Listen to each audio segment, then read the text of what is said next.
지금 세계는 믿기 힘든 현실과 마주하고 있습니다. 48시간 전 330명의 한국인이 캄보디아에서 동시에 사라졌습니다. 처음엔 단순한 납치로 보였습니다. 하지만 그날 밤 자정, 세상을 얼어붙게 만든 유엔의 한 문장이 공개됐습니다. 캄보디아 GDP의 40%가 범죄 수익입니다. 세계는 충격에 빠졌지만 한 나라만이 움직였습니다. 한국. 외교 대신 정보로, 협상 대신 작동으로. 대한민국은 단 48시간 만에 7개의 계좌를 동결시키고 612명을 구했습니다. 총성은 단 한 발도 울리지 않았습니다. 총성 0발로 끝낸 대한민국의 전쟁. 이제 그날의 모든 기록을 공개합니다. 좋아요와 구독으로 끝까지 지켜봐 주세요.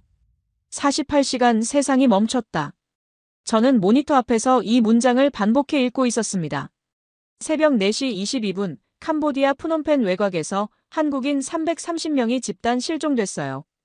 위치 추적 신호 33개가 동시에 끊겼고 휴대폰 통신 기록이 일제히 사라졌죠. 디지털 흔적이 한순간에 증발한 겁니다. 저는 한도윤입니다. 국가정보원 출신 분석관으로 15년째 동남아 범죄 네트워크를 추적하고 있어요. 위성사진을 확대했습니다. 프놈펜 서쪽 15km 지점 시아누크빌 방면 국도 4번 인근 회색 콘크리트 건물 5개가 보였어요. 창문도 없고 간판도 없는 건물들이었죠. 지난 3개월간 이 건물들의 전력 소비량은 일반 공장의 14배에 달했습니다. 특히 밤 10시 이후 전력 사용량이 급증하는 패턴. 이건 제조업이 아니었어요. 금융정보분석원 자료가 도착했습니다. 프라임 그룹 소유 추정. 일평균 자금 유입 340만 달러. 숫자를 보는 순간 손이 멈췄어요. 하루 340만 달러면 연간 12억 달러입니다.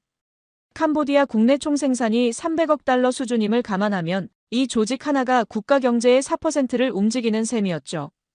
게다가 프라임 그룹은 단순 범죄 조직이 아니었습니다. 온라인 도박, 보이스피싱, 암호화폐 사기, 14개국에 걸친 네트워크를 운영하는 기업형 범죄 제국이었어요. 오전 9시 유엔 프놈펜 사무소에서 긴급회의가 열렸다는 보고가 들어왔습니다. 참석자는 미국 대사관 영사, 영국 외교부 담당관, 아세안 인권위원회 조사관 2명, 유엔 조사팀이었어요. 저는 서울 상황실에서 실시간 회의록을 받아보고 있었죠. 화면 속 문장들이 천천히 올라왔습니다. 캄보디아 정부 공식 입장 없음. 경찰 현장 접근 거부. 내무부 장관 면담 요청 3회 취소. 회의는 2시간 동안 계속됐어요. 하지만 결론은 하나였습니다.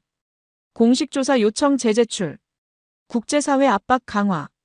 저는 마우스를 놓고 한숨을 쉬었어요. 17년 경력의 분석관으로서 저는 이런 패턴을 너무 잘 알고 있었습니다.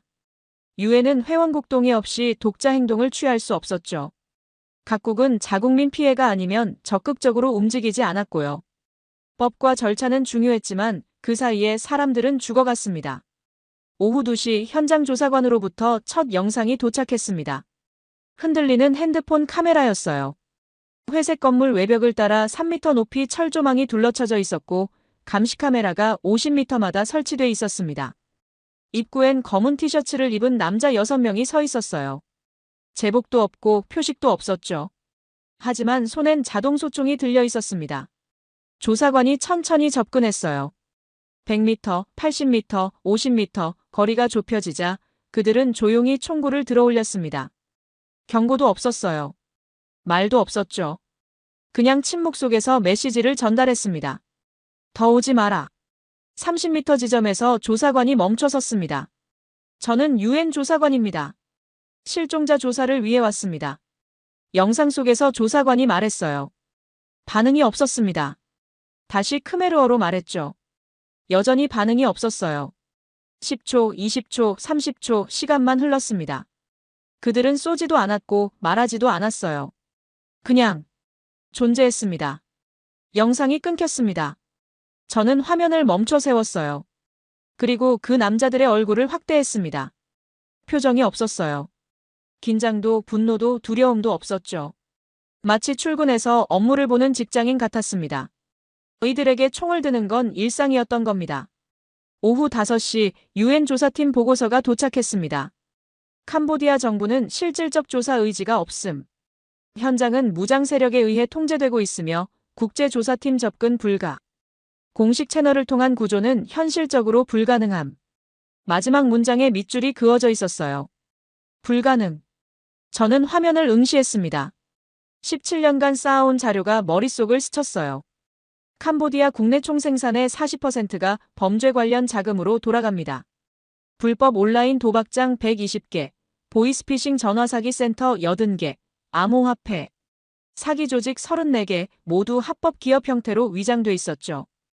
연간 120억 달러가 이 나라로 흘러들어왔고 그중 절반이 세금으로 납부됐어요. 캄보디아 정부는 이 돈 없이 운영될 수 없었습니다. 공무원 급여, 기반시설 건설, 경찰 예산, 모든 게 범죄 자금에 의존하고 있었어요. 그러니 눈을 감는 겁니다. 아니, 감을 수밖에 없는 거죠. 이건 사건이 아니라 구조입니다.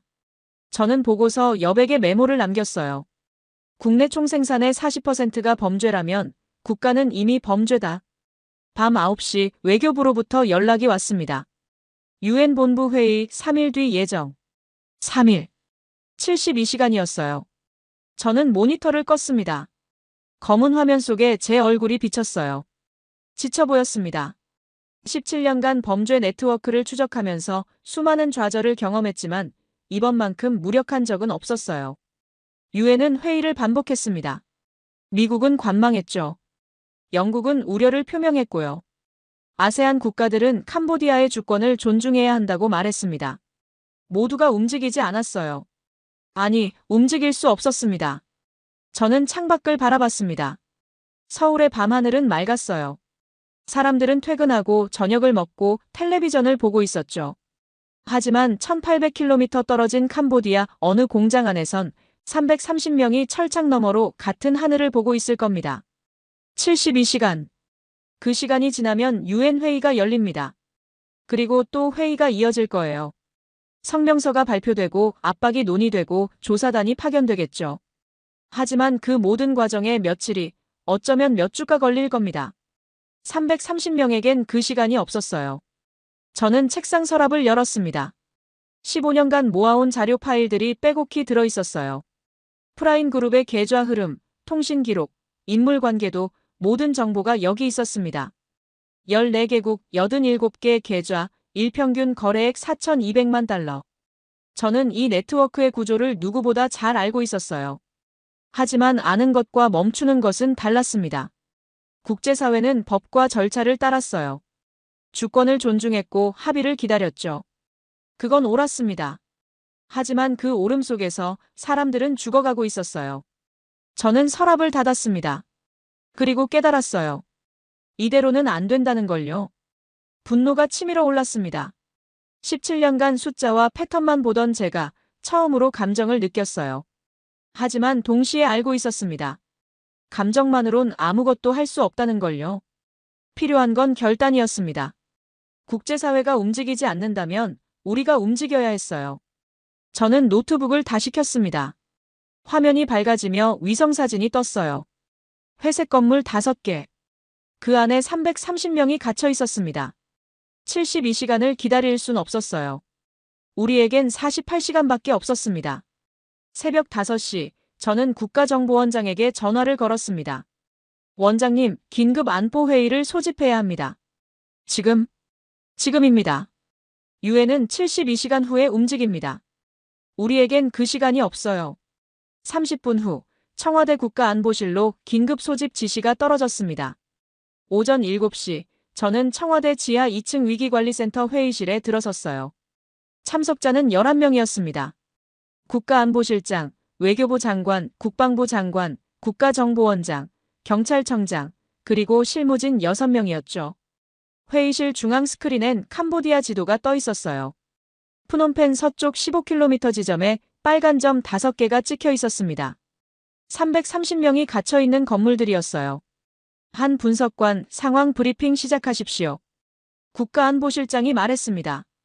저는 준비해온 자료를 화면에 띄웠어요. 현재 시각 기준 실종 62시간째입니다. 유엔 프놈펜 사무소는 어제 현장 접근을 시도했으나 무장 세력에 의해 저지당했습니다.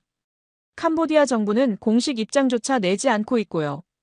유엔 본부 회의는 72시간 후 예정되어 있습니다. 그럼 72시간을 기다려야 한다는 겁니까? 외교부 장관이 물었어요. 아닙니다. 기다릴 수 없습니다. 제가 단호하게 말했죠. 캄보디아 국내 총생산의 40%가 범죄 자금으로 돌아갑니다. 정부 예산의 60%가 이 돈에서 나와요.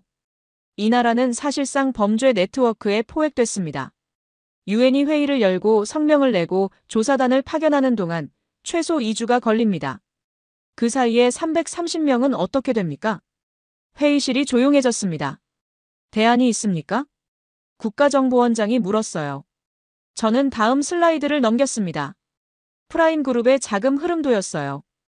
14개국에 걸친 복잡한 선들이 얽혀 있었지만 중심은 명확했습니다. 핵심 계좌 7개입니다. 제가 레이저 포인터로 화면을 가리켰어요. 싱가포르 3개, 스위스 2개, 홍콩 1개, 케이맨 제도 1개. 전체 자금의 89%가 이 계좌를 통해 흐릅니다. 프라임그룹의 하루 수익은 3,400만 달러예요. 이 계좌들을 동결하면 그들의 숨통이 끊깁니다. 그게 가능합니까? 국방부 장관이 물었습니다. 가능합니다. 단 48시간 안에 끝내야 합니다. 저는 심호흡을 했어요. 다음 말이 가장 중요했습니다. 캄보디아 정부에 48시간 최후 통첩을 보냅니다. 48시간 내 330명을 석방하지 않으면 대한민국은 독자 조치를 취한다고 명확히 선언하는 겁니다. 독자 조치라면? 외교부 차관이 물었어요. 목소리엔 긴장이 묻어났습니다. 금융 제재입니다. 저는 다음 화면을 띄웠어요. 15년간 모아온 증거 자료들이었습니다.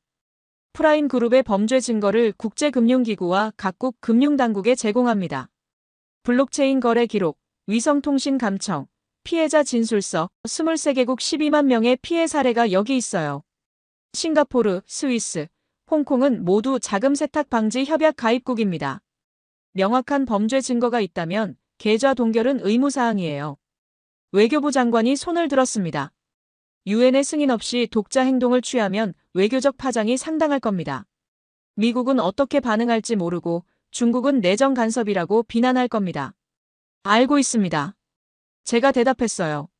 하지만 우리 국민 330명이 인질로 잡혀 있는데 누구의 허락을 받아야 합니까? 유엔은 만류할 겁니다. 미국은 침묵할 거고요. 하지만 우리가 움직이지 않으면 아무도 움직이지 않습니다. 저는 회의실을 둘러봤어요. 11명의 눈이 저를 바라보고 있었습니다.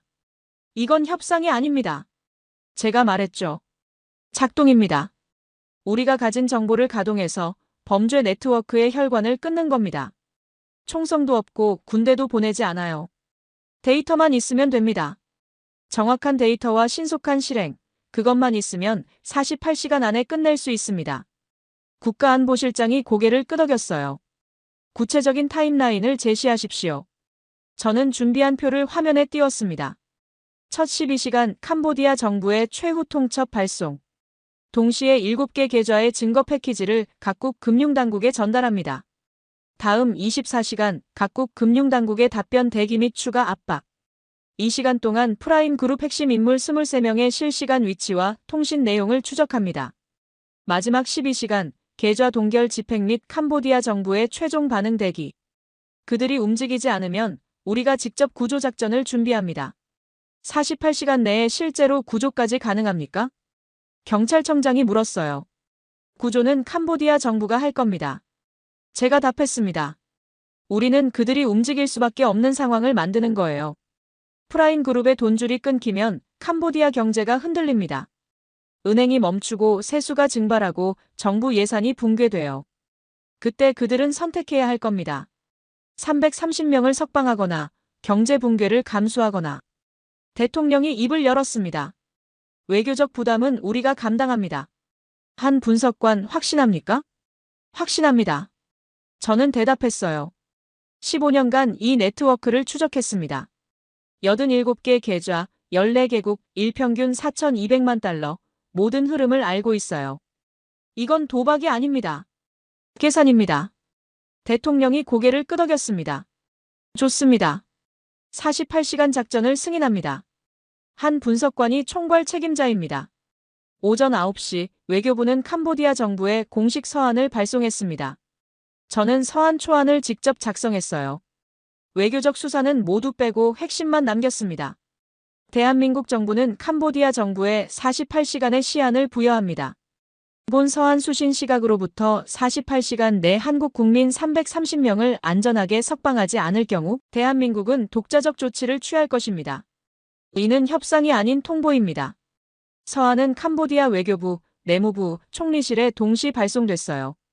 오전 11시 캄보디아 외교부로부터 첫 반응이 왔습니다. 캄보디아 정부는 한국 정부의 일방적 최후 통첩에 강력히 유감을 표합니다. 주권 국가에 대한 내정 간섭이며 국제법 위반입니다. 이 문제는 유엔 절차에 따라 해결되어야 합니다. 예상된 반응이었어요. 저는 외교부에 지시했습니다. 답변하지 마십시오. 침묵이 답입니다. 우리는 이미 다음 단계로 넘어갑니다. 오후 1시 금융정보분석원으로부터 연락이 왔습니다. 7개 계좌 증거 패키지 완성.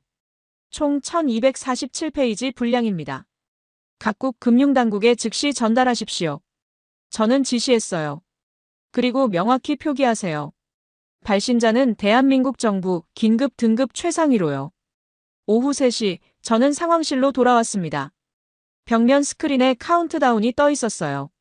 남은 시간 42시간 17분. 저는 의자에 앉아 모니터를 응시했습니다. 48시간의 전쟁이 시작됐어요.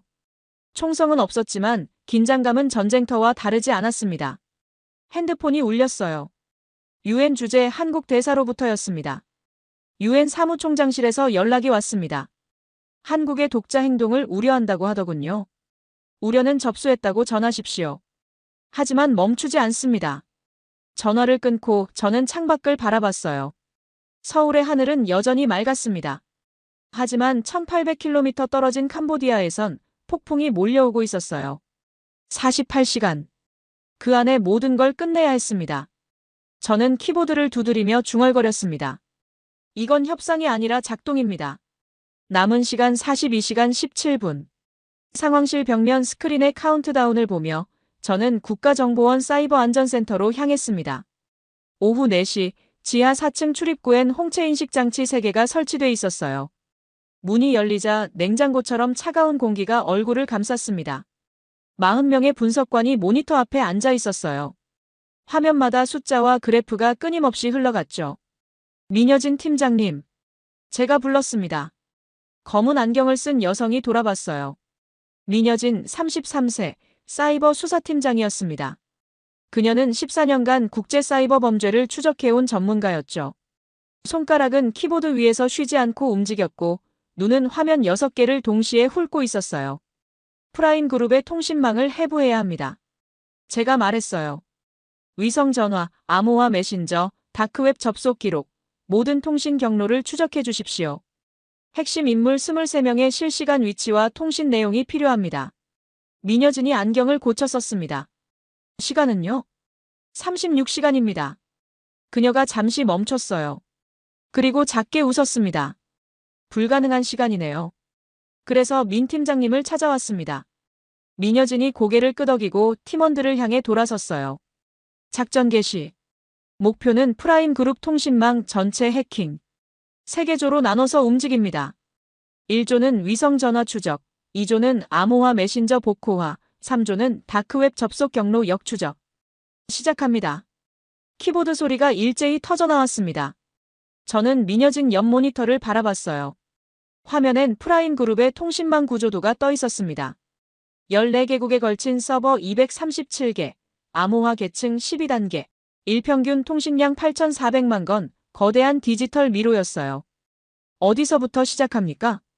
제가 물었습니다. 돈부터요. 민여진이 답했어요. 모든 범죄 조직은 돈을 따라 움직입니다. 블록체인 거래 기록을 역추적하면 통신 노드가 보여요. 암호화폐가 움직일 때마다 통신이 발생하거든요. 그녀가 키보드를 두드렸어요. 화면이 바뀌며 블록체인 거래 내역이 쏟아졌습니다. 지난 24시간 동안 프라임그룹 계좌에서 발생한 거래는 2,347건입니다. 이 중 100만 달러 이상 거래는 34건이에요.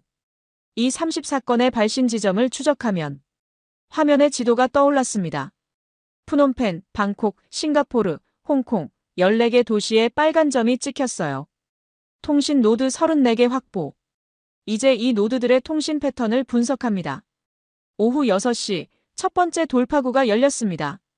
팀장님, 1번 노드 해킹 성공했습니다. 1조 팀원이 보고했어요. 민여진이 화면을 확대했습니다. 위성 전화 통신 기록이 줄줄이 흘러나왔어요. 발신자는 첸 밍후였습니다. 프라임 그룹 재무 담당 간부였죠. 통화 내역 17건. 수신자는 싱가포르 은행 3곳, 홍콩 환전소 2곳, 케이맨 제도 법인 1곳입니다. 민여진이 고개를 끄덕였어요. 녹음 파일은요? 암호화돼 있습니다. 복호화 중입니다. 빨리요. 통화 내용에 계좌 이체 지시가 있을 겁니다. 오후 8시 2조로부터 보고가 올라왔습니다. 텔레그램 암호화 메신저 해킹 성공. 그룹 채팅방 3개 확보했습니다. 화면에 채팅 내역이 떴어요. 영어, 중국어, 크메르어가 뒤섞여 있었습니다. 민여진이 자동 번역 프로그램을 돌렸어요. 오늘 송금 3,400만 달러 완료. 싱가포르 계좌로 1,200만, 스위스로 800만. 한국 정부가 움직이고 있다는데 신경 쓸 필요 없다. 우리 계좌는 안전하다. 저는 화면을 응시했습니다. 그들은 여전히 자신만만했어요. 자신들의 계좌가 안전하다고 믿고 있었죠. 틀렸습니다. 제가 중얼거렸어요. 당신들 계좌는 이미 우리 손 안에 있어요. 밤 10시 3조가 결정적 정보를 찾아냈습니다. 다크웹 접속 기록 확보했습니다. 프라임 그룹 핵심 인물 23명의 실시간 위치 추적 가능합니다. 민여진이 자리에서 일어났어요. 그녀의 눈이 빛났습니다. 위치 좌표를 지도에 표시하세요. 화면에 동남아시아 지도가 떴습니다. 23개의 빨간 점이 찍혔어요. 프놈펜 12명, 방콕 4명, 싱가포르 3명, 홍콩 2명, 마카오 2명. 이동 경로도 추적 가능합니까? 제가 물었습니다. 가능합니다. 그들이 접속할 때마다 위치가 업데이트돼요. 오차 범위 50m 이내입니다.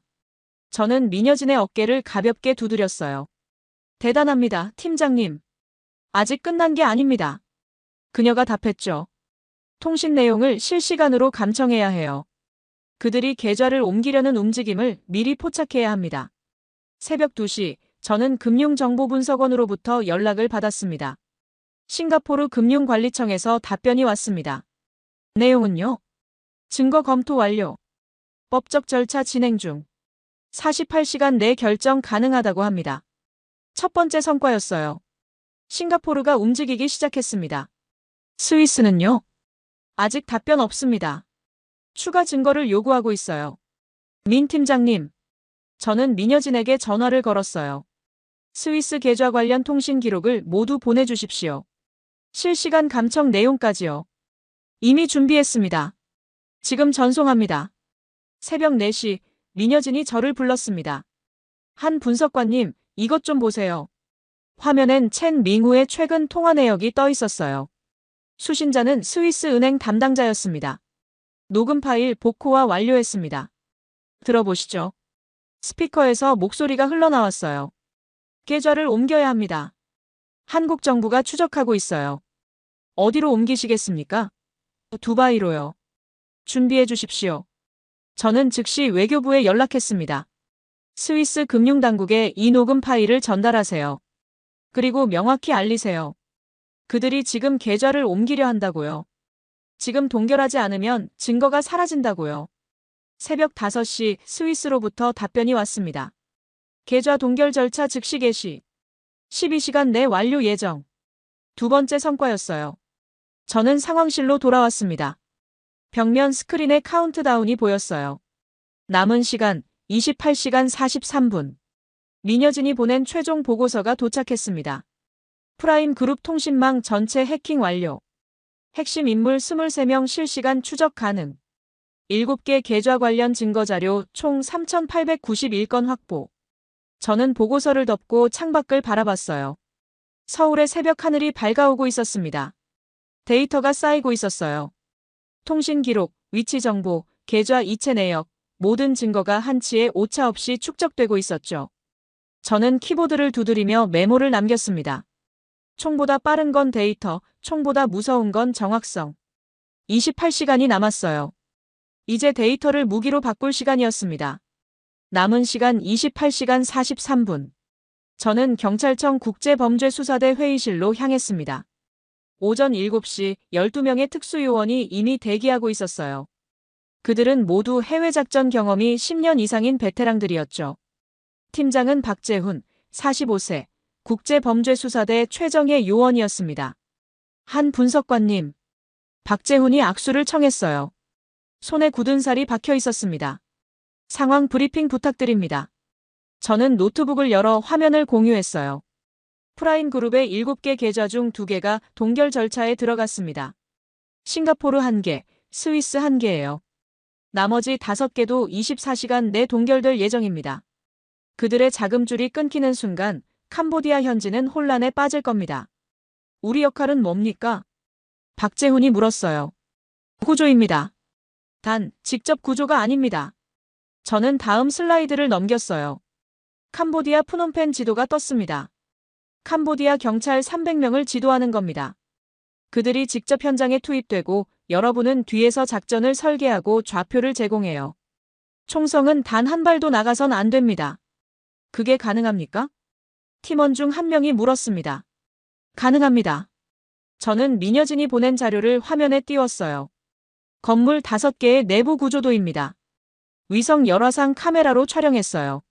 330명이 수용된 위치, 무장 경비 배치 현황, 출입구 17개 좌표, 모든 정보가 여기 있습니다. 이 정보를 캄보디아 경찰에게 제공하면 그들은 17분 안에 무혈 진압할 수 있어요. 박재훈이 화면을 자세히 들여다봤습니다. 경비는 몇 명입니까? 총 43명입니다. 건물당 8명에서 9명씩 배치돼 있어요. 하지만 그들은 군인이 아닙니다. 조직 폭력배예요. 계획된 작전 앞에선 무력합니다. 캄보디아 경찰이 협조할까요? 지금까지 그들은 움직이지 않았는데요. 움직일 겁니다. 저는 단호하게 말했어요. 프라임그룹의 돈이 멈추는 순간 캄보디아 정부는 선택해야 합니다. 범죄 조직을 지킬 것인가, 국가를 지킬 것인가. 경제가 무너지는데 범죄 조직을 선택할 정부는 없어요. 오전 10시, 저는 캄보디아 주재 한국 대사와 화상회의를 했습니다. 대사님, 캄보디아 내무부 장관과의 면담을 주선해 주십시오. 지금까지 3번이나 거절당했습니다. 이번엔 다릅니다. 프라임그룹의 계좌 2개가 이미 동결됐다고 전하세요. 그리고 24시간 내 나머지 5개도 동결된다고요. 그가 만나고 싶어 할 겁니다. 오후 2시 캄보디아 내무부 장관이 면담에 응했습니다. 화상회의 화면에 60대 남성이 나타났어요. 소크첸다, 캄보디아 내무부 장관이었습니다. 그의 얼굴은 지쳐 보였어요. 한국 정부의 독단적 행동에 우려를 표합니다. 그가 입을 열었어요. 목소리엔 떨림이 있었습니다. 독단이 아닙니다, 장관님. 제가 대답했어요. 우리 국민 330명을 구하는 겁니다. 그리고 캄보디아도 구하는 거예요. 무슨 뜻입니까? 프라임그룹의 계좌 7개 중 2개가 동결됐습니다. 나머지 5개도 24시간 내 동결됩니다. 일평균 3,400만 달러의 흐름이 멈춥니다. 이게 캄보디아 경제에 무슨 의미인지 아시죠? 소크첸다의 얼굴이 굳었어요. 세수 감소, 은행 유동성 위기, 정부 예산 차질, 장관님, 이건 시작일 뿐입니다. 프라임그룹이 무너지면 연쇄 반응이 일어나요. 캄보디아 국내 총생산의 40%가 증발합니다. 협박입니까? 현실입니다. 저는 화면에 자료를 공유했어요. 하지만 해결책도 있습니다. 캄보디아 정부가 직접 프라임그룹을 단속하는 겁니다. 330명을 구조하고 범죄 조직을 해체하세요. 그러면 대한민국은 캄보디아 경제 재건을 지원하겠습니다. 합법적인 투자, 기술 지원, 일자리 창출, 범죄 자금 대신 깨끗한 돈으로 경제를 다시 세우는 거예요. 소크첸다가 침묵했습니다. 10초, 20초, 그는 화면만 응시하고 있었어요. 우리 경찰이 움직이면 프라임그룹이 저항할 겁니다. 저항하지 못합니다. 저는 다음 자료를 보여줬어요.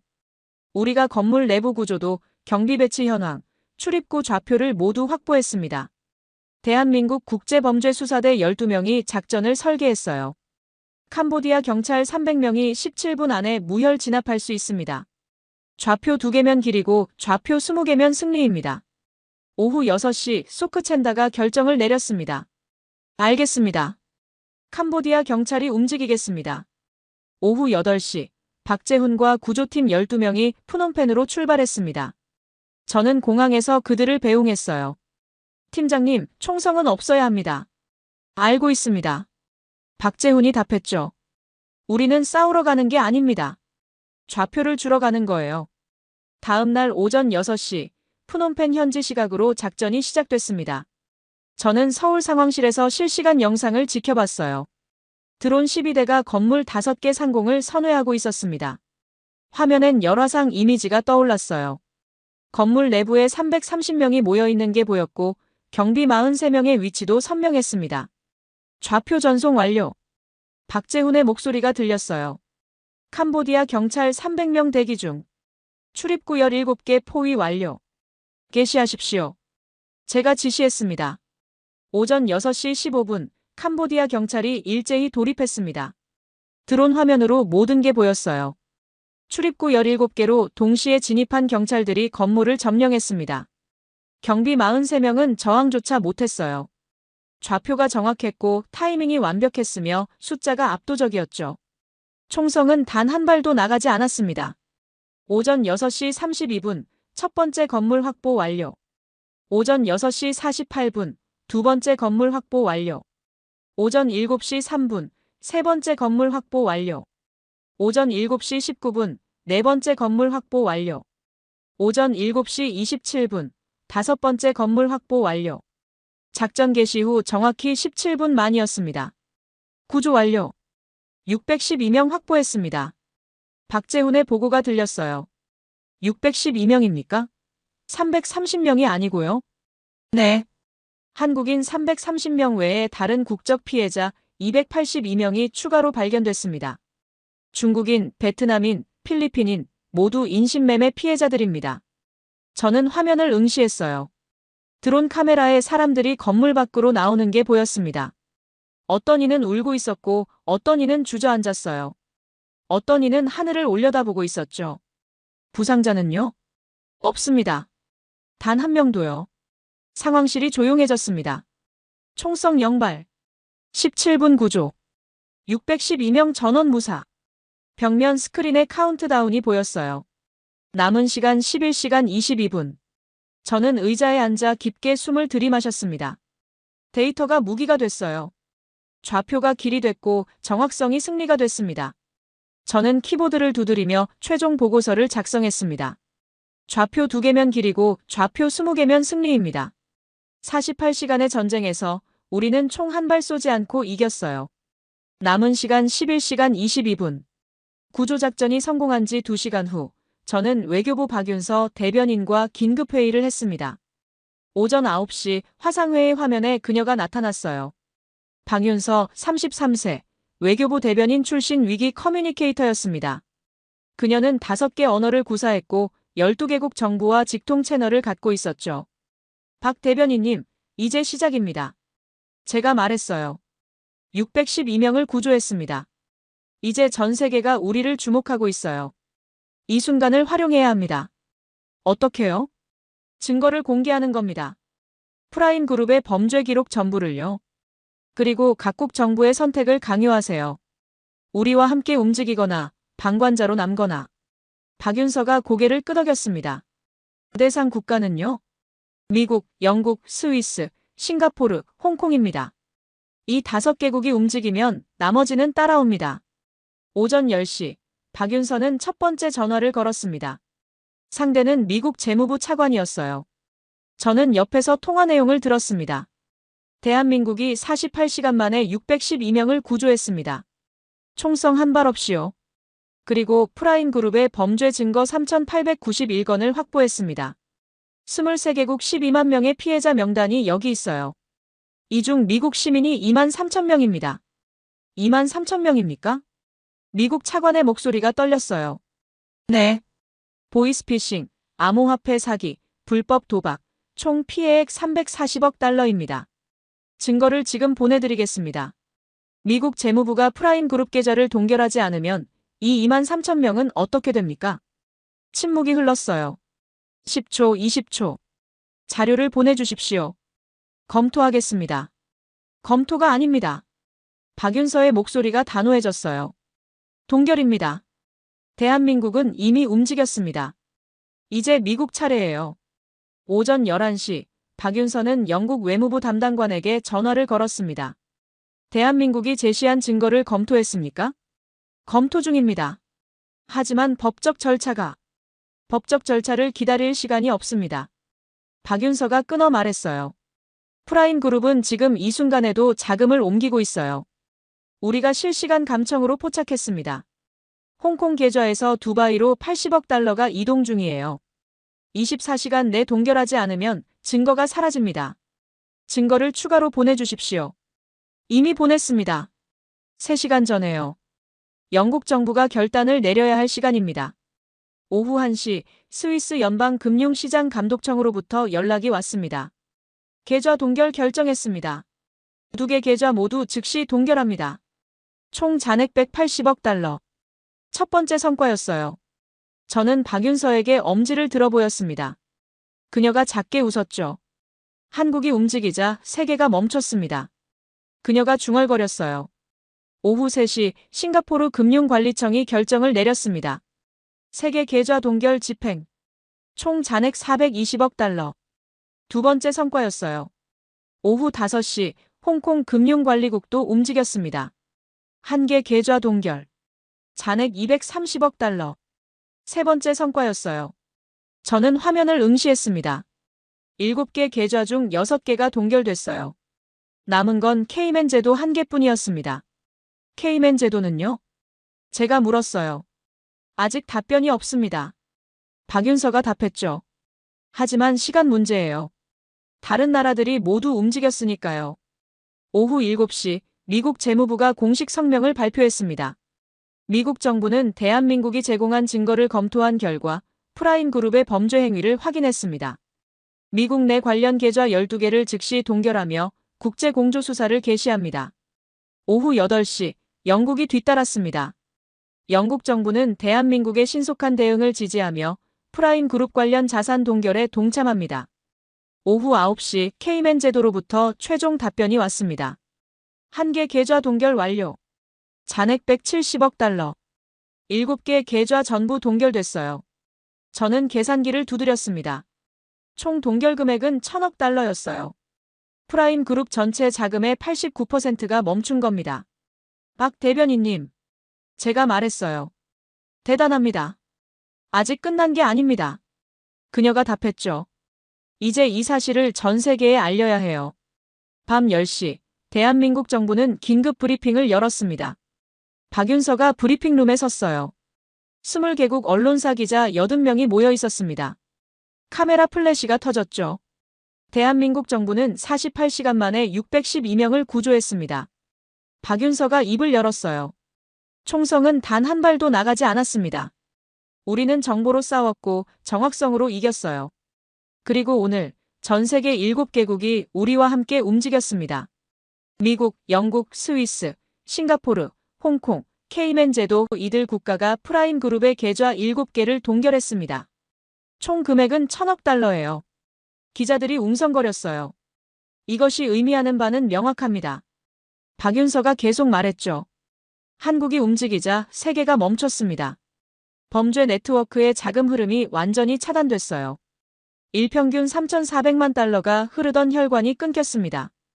이제 프라임 그룹은 작동할 수 없어요. 한 기자가 손을 들었습니다.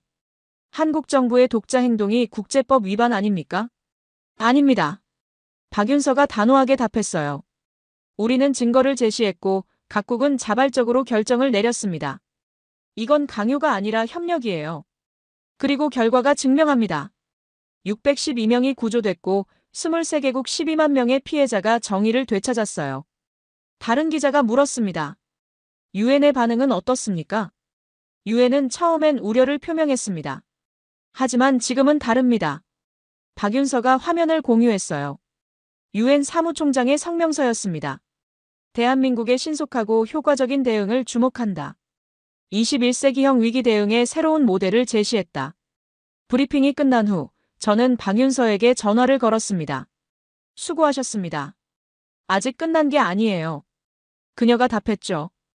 이제 캄보디아가 무너지는 걸 지켜봐야 합니다. 벽면 스크린에 숫자가 보였어요. 프라임 그룹 자금 흐름 0달러.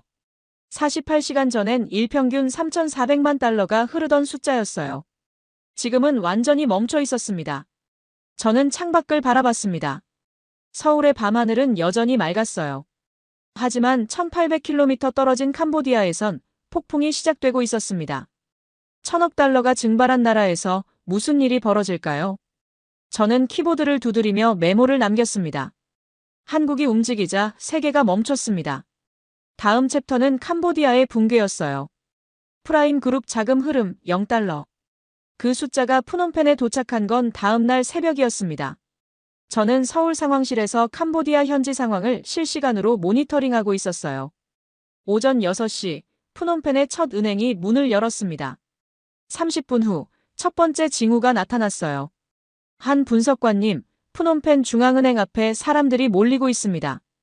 현지 대사관 직원이 보고했어요. 드론 영상이 화면에 떴습니다. 은행 앞에 200명 넘는 사람들이 줄을 서 있었어요. 그리고 그 숫자는 5분마다 2배씩 늘어났습니다. 400명, 800명, 1600명 새벽인데도 사람들이 쏟아져 나왔죠. 뱅크런입니다. 제가 중얼거렸어요. 시작됐어요. 오전 8시, 푸놈펜의 주요 은행 12곳 앞엔 1만 명이 넘는 사람들이 몰려 있었습니다. 그들은 예금을 인출하려 했어요. 하지만 은행 창구는 비어 있었습니다. 직원들도 현금도 없었죠. 계좌에 돈이 없습니다. 한 은행원이 마이크를 통해 말했어요. 프라임 그룹 관련 자금이 동결되면서 우리 은행 유동성도 사라졌습니다. 인출이 불가능합니다. 군중이 술렁였어요. 누군가 소리를 질렀고 누군가 은행 문을 두드렸습니다. 경찰이 출동했지만 그들도 어찌할 수 없었어요. 오전 10시 캄보디아 중앙은행 총재가 긴급 기자회견을 열었습니다. 화면에 60대 남성이 나타났어요. 그의 얼굴은 창백했습니다. 캄보디아 은행 시스템이 유동성 위기에 직면했습니다. 프라임 그룹 계좌 동결로 인해 외화 유입이 중단됐고 이로 인해 국내 은행 12곳이 지급 불능 상태에 빠졌습니다. 기자들이 질문을 쏟아냈어요. 언제 정상화됩니까? 알 수 없습니다. 총재의 목소리가 떨렸어요. 프라임 그룹을 통해 유입되던 자금이 일평균 3,400만 달러였습니다. 연간 120억 달러예요. 이 돈이 사라지면서 우리 은행 시스템이 붕괴했습니다. 정부 예산의 60%가 이 자금에서 나왔어요. 지금 당장 공무원 급여도 지급할 수 없는 상황입니다. 오후 1시 캄보디아 재무부 장관이 사임했습니다. 오후 3시 내무부 차관이 사임했어요. 오후 5시 경제기획부 장관도 사임했습니다. 연쇄 사임이었어요. 72시간 만에 장관급 인사 7명이 자리에서 물러났습니다. 오후 7시 캄보디아 총리가 긴급 국민 담화를 발표했습니다. 화면에 70대 남성이 나타났어요. 훈 마넷, 캄보디아 총리였습니다. 그는 30년간 이 나라를 통치해온 인물이었죠. 하지만 지금 그의 얼굴엔 권위가 보이지 않았어요. 그저 지친 노인이 거기 있었습니다. 국민 여러분. 그가 입을 열었어요. 캄보디아는 지금 위기에 직면해 있습니다. 우리 경제의 40%를 차지하던 자금이 사라졌어요. 은행이 멈췄고 기업이 문을 닫고 일자리가 증발하고 있습니다. 그가 잠시 멈췄어요. 심호흡을 했습니다. 저는 여러분께 고백해야 합니다. 목소리가 떨렸어요. 우리 정부는 범죄 조직에 의존했습니다. 프라임 그룹의 불법 자금을 알고도 눈을 감았어요. 아니, 적극적으로 보호했습니다. 그 돈으로 정부를 운영했고 예산을 편성했고 성장을 만들어냈죠. 우리가 지탱한 건 경제가 아니었어요. 그가 고개를 숙였습니다. 우리가 지탱한 건 돈이 아니라 죄였습니다. 화면이 흔들렸어요. 카메라맨도 놀란 듯 했습니다. 대한민국이 48시간 만에 우리의 민낯을 드러냈습니다. 범죄에 기생하는 국가, 정의보다 돈을 선택한 정부 그게 우리였어요. 저는 캄보디아 국민 여러분께 사과드립니다. 그리고 대한민국 국민 여러분께도 사과드립니다. 담화가 끝났어요. 저는 화면을 멈춰 세웠습니다. 훈 마넷의 얼굴이 확대됐어요. 그의 눈엔 눈물이 맺혀 있었습니다. 밤 10시, 푸놈펜 거리에 시위대가 모였습니다. 드론 영상으로 봤을 때 3만 명 정도였어요. 그들은 횃불을 들고 정부 청사 앞으로 향했습니다. 구호를 외쳤죠. 부패 정부 물러가라. 범죄 국가는 끝났다. 우리에게 미래를 돌려달라. 경찰이 출동했지만 진압하지 않았어요. 그들도 급여를 받지 못한 상태였습니다. 누구를 위해 싸워야 할지 모르는 표정이었죠. 새벽 2시 소크첸다 내무부 장관으로부터 전화가 왔습니다. 한 분석관님. 그의 목소리는 쉬어 있었어요. 캄보디아가 무너지고 있습니다. 알고 있습니다. 제가 답했어요. 정부 예산의 60%가 사라졌어요. 공무원 17만 명이 급여를 받지 못했고 병원 8곳이 문을 닫았으며 학교 120곳이 운영을 중단했습니다. 이게 전부 72시간 만에 일어난 일입니다. 장관님, 제가 말했어요. 이건 대한민국이 만든 붕괴가 아닙니다. 원래 거기 있던 붕괴예요. 우리는 단지 드러냈을 뿐입니다. 알고 있습니다. 그가 한숨을 쉬었어요. 우리는 모래 위에 성을 쌓았어요. 범죄라는 모래 위에요. 한국이 그 모래를 치우자 성이 무너진 겁니다. 이제 어떻게 하시겠습니까? 다시 지어야죠. 이번엔 제대로요. 새벽 4시 저는 상황실 의자에 앉아 천장을 올려다봤습니다. 캄보디아는 무너지고 있었어요. 은행, 정부, 경제 모든 게 붕괴하고 있었습니다. 하지만 이건 필요한 붕괴였어요. 썩은 기둥을 그대로 두고선 집을 고칠 수 없었습니다. 벽면 스크린에 통계가 떠올랐어요. 캄보디아 은행 파산 12곳, 정부 장관 사임 7명, 시위 참가 인원 8만 명, 국내 총생산 감소 추정 40%. 숫자들이었어요. 차가운 숫자들. 하지만 그 숫자 뒤엔 사람들이 있었습니다. 급여를 받지 못한 공무원, 병원에 갈 수 없는 환자, 학교에 가지 못하는 아이들, 그들 모두가 지금 고통받고 있었어요. 이게 정의입니까? 저는 스스로에게 물었습니다. 그리고 답했죠. 아니요. 이건 정의의 대가입니다. 정의는 공짜가 아니었어요. 누군가는 대가를 치러야 했습니다. 캄보디아가 지금 치르고 있는 건 30년간 쌓아온 죄의 대가였어요. 저는 키보드를 두드리며 보고서를 작성했습니다. 우리가 지탱한 건 돈이 아니라 죄였습니다. 캄보디아 총리의 고백이었어요. 그 문장이 모든 걸 말해주고 있었습니다.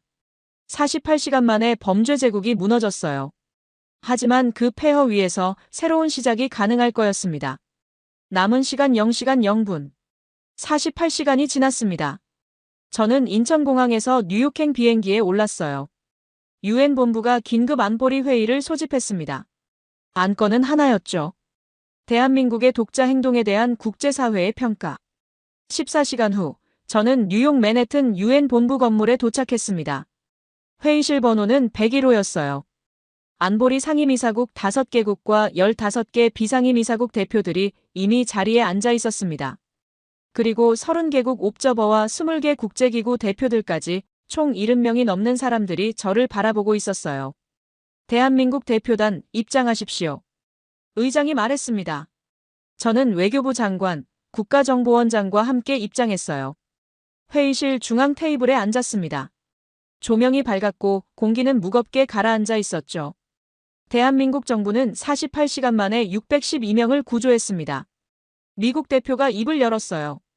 이는 인도주의적으로 환영할 만한 성과입니다. 하지만 과정에 대해선 논란이 있습니다. 유엔의 승인 없이 독자 행동을 취했고 주권 국가인 캄보디아에 사실상 경제 제재를 가했습니다. 대한민국의 설명을 듣겠습니다. 의장이 말했어요. 저는 자리에서 일어났습니다. 준비해온 자료를 화면에 띄웠어요. 유엔 회의가 예정된 시간은 72시간 후였습니다. 저희는 72시간을 기다릴 수 없었어요. 330명의 생명이 위험에 처해 있었고 매 시간이 중요했습니다. 그렇다 해도 독자 행동은 영국 대표가 말을 이었어요. 국제법 위반 소지가 있습니다. 위반하지 않았습니다. 제가 단호하게 답했죠. 우리는 캄보디아의 주권을 침해하지 않았어요. 군대를 보내지도 영토를 침범하지도 않았습니다. 단지 범죄 증거를 국제사회에 제공했을 뿐이에요. 그리고 각국은 자발적으로 판단하고 결정했습니다. 다음 슬라이드를 넘겼어요. 7개국의 계좌 동결 결정서가 떴습니다. 미국, 영국, 스위스, 싱가포르, 홍콩, 케이맨 제도 이들 국가가 프라임 그룹의 범죄 행위를 확인하고 자산을 동결했습니다. 이건 한국의 강요가 아니라 각국의 주권적 결정이에요. 우리는 단지 정보를 제공했을 뿐입니다. 중국 대표가 손을 들었습니다. 하지만 결과적으로 캄보디아 경제가 붕괴했습니다. 이는 경제 전쟁 아닙니까? 붕괴한 건 범죄 경제입니다. 제가 답했어요. 캄보디아 국내 총생산의 40%가 범죄 자금이었어요. 불법 도박, 보이스피싱, 인신매매. 이게 한 나라 경제의 40%를 차지한다면 그건 경제가 아닙니다. 범죄 제국이죠. 우리는 그 제국을 무너뜨린 겁니다. 러시아 대표가 발언했습니다. 대한민국의 행동은 선례를 만듭니다. 앞으로 어떤 나라든 유엔 승인 없이 독자 행동을 정당화할 수 있어요. 정당화가 아닙니다. 외교부 장관이 말했어요. 생존입니다. 우리 국민 330명이 납치됐는데 72시간을 기다려야 한다면 그건 절차가 아니라 방기예요. 유엔이 움직이지 못한다면 회원국이 움직여야 합니다. 회의실이 조용해졌어요. 프랑스 대표가 입을 열었습니다. 저는 대한민국의 행동을 이해합니다. 하지만 이게 국제 질서에 미칠 영향을 우려합니다. 절차를 무시한다면 유엔의 존재 이유는 무엇입니까? 절차를 무시한 게 아닙니다. 제가 답했죠. 절차보다 생명을 우선한 겁니다. 유엔 헌장 제1조는 명확합니다. 국제 평화와 안전 유지, 그리고 인권 보호, 이게 유엔의 목적이에요. 우리는 그 목적을 실현했습니다. 일본 대표가 질문했습니다. 대한민국은 앞으로도 이런 독자 행동을 반복할 겁니까? 필요하다면 그렇습니다. 제가 단호하게 말했어요. 하지만 우리가 원하는 건 독자 행동이 아닙니다. 국제 공조예요. 유엔이 더 빠르게 움직인다면 회원국이 독자 행동을 취할 필요가 없어요. 72시간이 아니라 24시간 안에 결정할 수 있다면, 48시간이 아니라 12시간 안에 구조할 수 있다면 우리는 기꺼이 유엔 절차를 따르겠습니다. 독일 대표가 발언했습니다. 대한민국이 제시한 모델은 흥미롭습니다. 정보 공유, 신속한 결정, 비군사적 압박 이건 21세기형 위기 대응일 수 있어요. 바로 그겁니다. 제가 다음 슬라이드를 띄웠어요. 우리는 총 한 발 쏘지 않았습니다. 군대를 보내지 않았고 폭격하지 않았으며 침공하지 않았어요. 데이터로 싸웠고 정보로 이겼으며 협력으로 승리했습니다. 이게 21세기 방식입니다. 화면에 통계가 떴어요. 총성 영발 구조 시간 17분, 구조 인원 612명, 부상자 0명, 사망자 0명, 참여 국가 7개국, 동결 자산 1000억 달러. 이건 응징이 아니라 설계였습니다. 제가 말했어요. 우리는 범죄 네트워크의 구조를 분석했고 약점을 찾았으며 정밀하게 타격했습니다. 그리고 국제사회와 협력했어요. 단 한 명의 민간인도 다치지 않았고 단 한 발의 총성도 없었습니다. 이게 바로 정보시대의 전쟁이에요. 캐나다 대표가 질문했습니다. 이 모델을 다른 나라도 적용할 수 있습니까? 그래야 합니다. 외교부 장관이 답했어요. 대한민국은 이번 작전의 모든 자료를 유엔에 제공할 준비가 되어 있습니다. 데이터 분석 방법론, 국제 공조 프로세스, 위기 대응 매뉴얼 모든 걸 공유하겠습니다. 이게 한 나라만의 성공이 아니라 국제사회의 표준이 되길 바랍니다. 회의는 6시간 동안 계속됐어요. 찬성과 반대, 우려와 지지 다양한 의견이 쏟아졌습니다. 하지만 결론은 하나로 모아지고 있었어요. 오후 8시 의장이 최종 발언을 했습니다. 유엔 안보리는 대한민국의 행동을 다음과 같이 평가합니다. 그가 문서를 읽기 시작했어요. 첫째, 인도주의적 성과를 인정한다. 612명 구조는 국제사회가 환영할 만한 결과다. 둘째, 절차적 한계를 지적한다. 유엔 승인 없는 독자 행동은 신중해야 한다. 셋째, 방법론의 혁신을 주목한다. 비군사적 수단을 통한 위기 해결은 21세기형 모델로 검토할 가치가 있다. 넷째, 국제공조를 권장한다. 대한민국이 제시한 정보 공유 체계는 향후 국제위기 대응에 참고 사례가 될 것이다. 의장이 문서를 내려놓았어요. 유엔은 대한민국의 경험을 바탕으로 21세기형 위기 대응 매뉴얼을 작성할 것을 결의합니다. 이는 한국이 싸운 게 아니라 설계했다는 증거입니다. 회의가 끝났어요. 저는 자리에서 일어나 회의실을 나섰습니다. 복도에 나오자 외교부 장관이 제 어깨를 두드렸어요. 수고했습니다, 한 분석관. 아직 끝난 게 아닙니다. 제가 답했죠. 이제 캄보디아를 다시 세워야 합니다. 밤 11시, 저는 호텔방으로 돌아와 창밖을 바라봤습니다. 뉴욕의 야경이 눈부셨어요. 수백만 개의 불빛이 밤하늘을 밝히고 있었죠. 48시간 전, 저는 서울 상황실에서 같은 하늘을 봤었어요. 그때는 무력감과 분노뿐이었습니다. 하지만 지금은 달랐어요. 휴대폰이 울렸습니다. 민여진 팀장으로부터였어요. 한 분석관님, UN 회의 봤어요. 대단하더군요. 팀장님 덕분입니다. 데이터가 없었다면 불가능했어요. 우리가 해낸 거죠. 다 같이요. 전화를 끊고 저는 노트북을 열었습니다. UN 안보리 결의문이 메일로 도착해 있었어요. 마지막 문단을 읽었습니다. 대한민국은 총없는 전쟁의 첫 승리를 기록했다. 이는 21세기 국제 질서의 새로운 가능성을 보여준다. 저는 키보드를 두드리며 메모를 남겼습니다. 이건 응징이 아니라 설계였습니다. 48시간의 전쟁이 끝났어요. 하지만 진짜 일은 지금부터였습니다. 인천공항에 내렸을 때 저는 14시간의 비행으로 지쳐 있었습니다. 하지만 입국장을 나서자 예상치 못한 광경이 펼쳐졌어요. 200명이 넘는 사람들이 손팻말을 들고 서 있었습니다. 대한민국 자랑스럽습니다. 48시간의 기적 감사합니다. 한도윤 분석관님 수고하셨습니다. 저는 걸음을 멈췄어요. 손팻말을 든 사람들 사이로 익숙한 얼굴들이 보였습니다. 구조된 330명과 그들의 가족들이었어요. 어떤 이는 울고 있었고 어떤 이는 박수를 치고 있었죠. 한 중년 여성이 다가왔습니다. 분석관님, 제 아들을 살려주셔서 감사합니다. 그녀의 손이 떨리고 있었어요. 저는 그 손을 잡았습니다. 제가 한 게 아닙니다. 우리 모두가 함께 한 겁니다. 공항을 빠져나와 정부 청사로 향했어요. 오후 3시 대통령 주재 귀국 보고회가 예정돼 있었습니다. 회의실엔 48시간 작전에 참여한 모든 사람이 모여 있었어요. 민여진 팀장과 사이버 안전센터 요원 40명, 박재훈 팀장과 구조팀 12명, 방윤서 대변인, 금융정보분석원 직원들, 외교부 담당자들, 총 120명이 자리를 채웠습니다. 한도윤 분석관, 최종 보고를 시작하십시오. 대통령이 말했습니다. 저는 자리에서 일어나 화면을 켰어요. 48시간 작전 최종 결과를 보고드리겠습니다. 첫 번째 슬라이드가 떴습니다.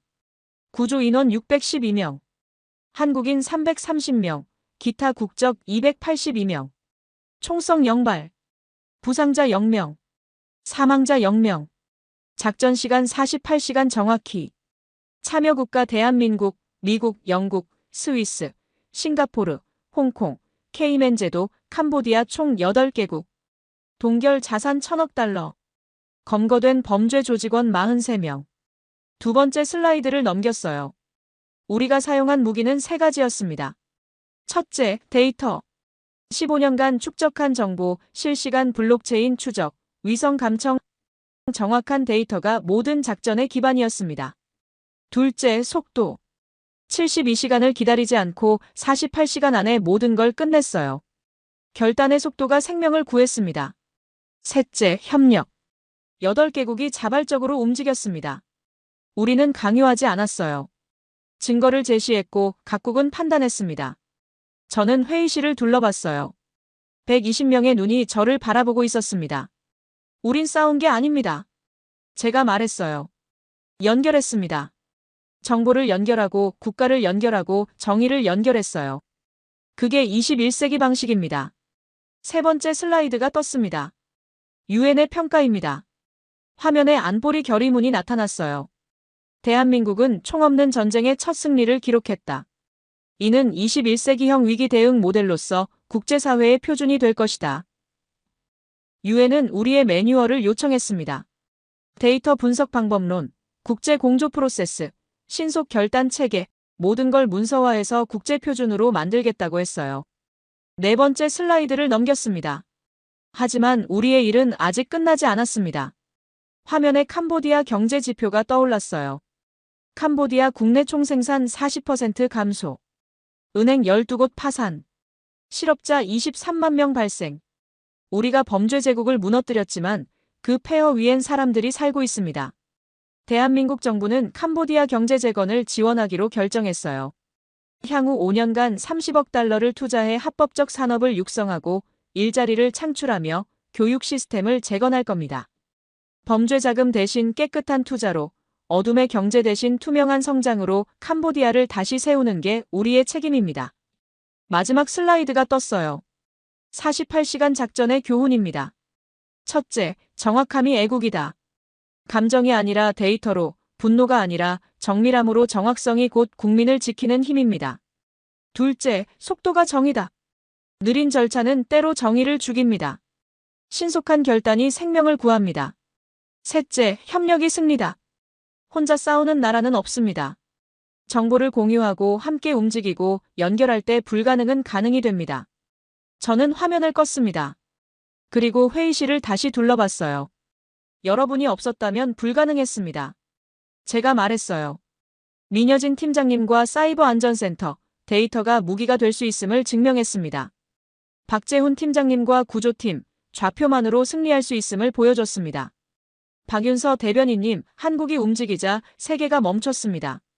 금융정보분석원, 외교부, 경찰청, 국가정보원 여러분 모두가 48시간의 기적을 만들었습니다.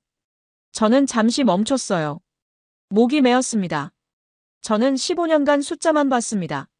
계좌 흐름, 거래 기록, 통신 패턴, 차가운 데이터만 추적했어요. 감정을 섞지 않는 게 전문가라고 믿었습니다. 하지만 48시간 동안 깨달았습니다. 제 목소리가 떨렸어요. 정확함 뒤엔 사람이 있다는 걸요. 데이터 하나하나가 누군가의 생명이고 좌표 하나하나가 누군가의 집이며 숫자 하나하나가 누군가의 미래라는 걸요.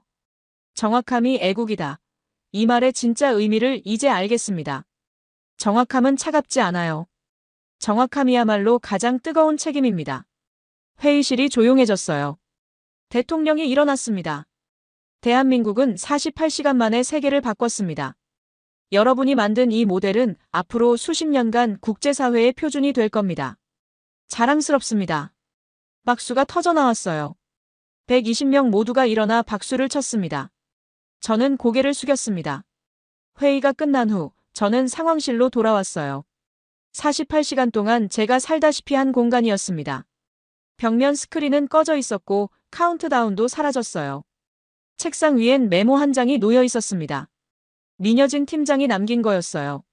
총보다 빠른 건 데이터, 총보다 무서운 건 정확성. 함께해서 영광이었습니다. 저는 그 메모를 주머니에 넣었습니다. 창밖을 바라봤어요. 서울의 저녁 하늘이 붉게 물들고 있었습니다. 48시간 전, 이 창문 앞에서 저는 무력감에 떨고 있었어요. 하지만 지금은 달랐습니다. 휴대폰이 울렸습니다. 캄보디아 소크첼다 장관으로부터였어요. 한 분석관님, 대한민국 재건 지원단이 오늘 푸놈펜에 도착했습니다. 감사합니다. 함께 다시 시작합시다, 장관님. 전화를 끊고 저는 노트북을 열었어요. 유엔으로부터 공식 요청서가 도착해 있었습니다. 21세기형 위기 대응 매뉴얼 작성 협조 요청. 대한민국 정부의 경험과 노하우를 국제 표준으로 문서화하고자 합니다. 저는 답장을 작성하기 시작했습니다. 흔쾌히 협조하겠습니다. 우리의 경험이 다른 나라 국민들의 생명을 구하는 데 쓰이길 바랍니다. 메일을 보내고 저는 의자에 기대 앉았습니다. 48시간의 전쟁이 끝났어요. 총성 없는 전쟁, 데이터로 싸운 전쟁, 정확성으로 이긴 전쟁이었습니다. 그리고 이제 그 전쟁의 기록이 세계의 표준이 되는 겁니다. 저는 마지막 보고서를 열고 제목을 적었습니다. 48시간의 데이터 전쟁, 정확함이 애국이다. 첫 문장을 썼어요. 우린 싸운 게 아니었다. 연결했다. 키보드를 두드리는 소리만이 조용한 상황실에 울려 퍼졌습니다. 48시간 후, 이 보고서는 UN 193개 회원국에 배포될 예정이었어요. 대한민국이 만든 승리의 기록이 세계의 매뉴얼이 되는 순간이었습니다. 저는 창밖을 다시 바라봤습니다. 서울의 밤이 밝아오고 있었어요. 수백만 개의 불빛이 도시를 밝혔습니다. 그 불빛 하나하나가 지켜진 생명이었고 이어진 미래였으며 연결된 정이었어요. 저는 작게 미소 지었습니다. 정확함이 애국이다. 그 문장을 다시 한번 되뇌었어요. 48시간의 전쟁은 끝났지만 우리가 만든 표준은 이제 시작이었습니다.